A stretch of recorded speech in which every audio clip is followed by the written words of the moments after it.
Our work on climate-smart agriculture sort of began between 2008 and 2009.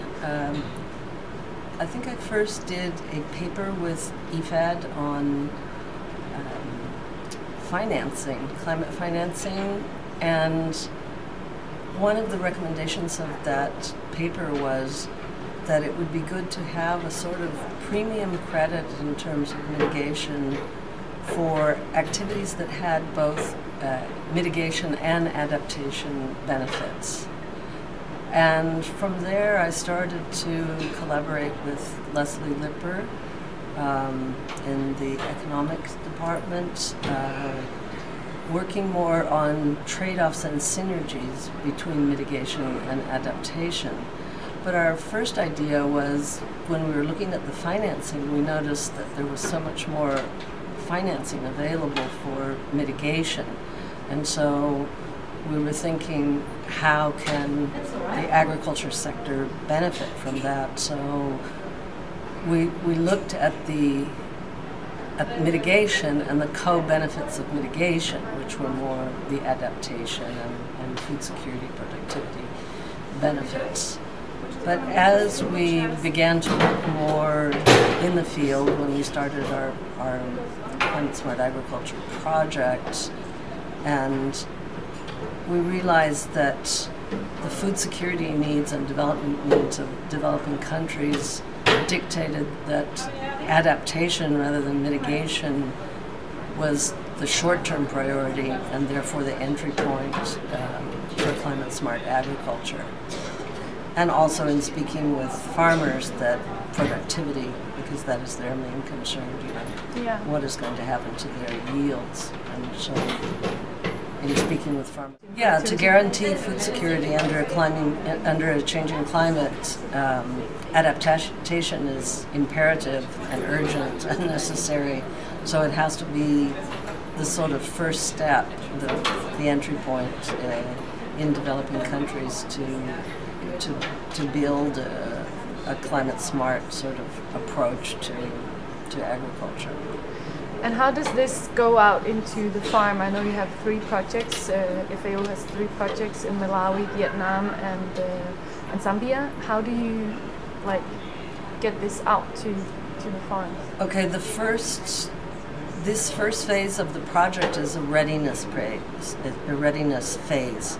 So we're not really working with farmers. We're working more on the enabling environment and what has to be in place to go down to actual implementation at farm level.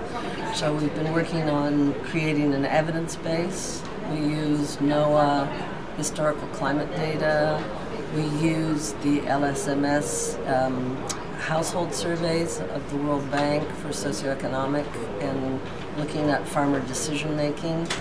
And we've done cost-benefit analysis. We look at yield variance for adaptation. So we have a tremendous amount of data that we combine, and some of it is combined with GIS. In fact, in Zambia, we've been able to make some very nice maps of the late onset of rains, which really underlines that climate change is already happening in that country, and that farmers are very perplexed on when to plant, because they plant once the rains come.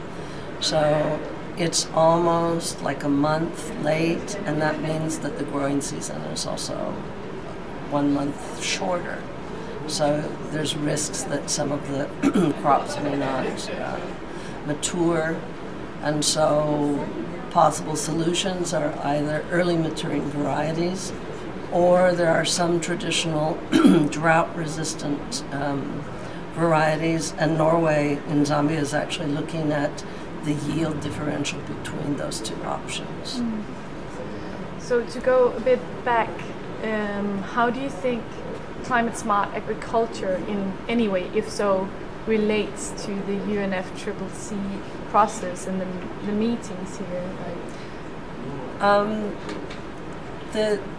The UNFCCC, if it did address agriculture, which it has done only in a very indirect and not explicit way, could provide a lot of enabling support to country-level activities through looking at some of the challenges that are happening on the ground. I think RED was very fortunate in that Norway did give so much money to allow implementation, and that implementation was able to be fed back into the international level in the design of the means of implementation and the framework. For agriculture, that would be beneficial because the climate smart agriculture approach is to look together at adaptation and mitigation, whereas in the negotiations these are separate. But also in terms of the design of the new Green Climate Fund, how could that fund reward actions that have multiple benefits or meet multiple objectives? GEF, the Global Environment Fund, they have identified as a possible focal area climate smart agriculture, and it would actually use funding streams for both adaptation and mitigation. And so this is really the sort of first example of trying to reward, action that has both benefits and specifically climate smart agriculture. So it's very interesting, and this may open the door also in the Green Climate Fund, which of course has a lot more money. It's $100 billion a year from 2020.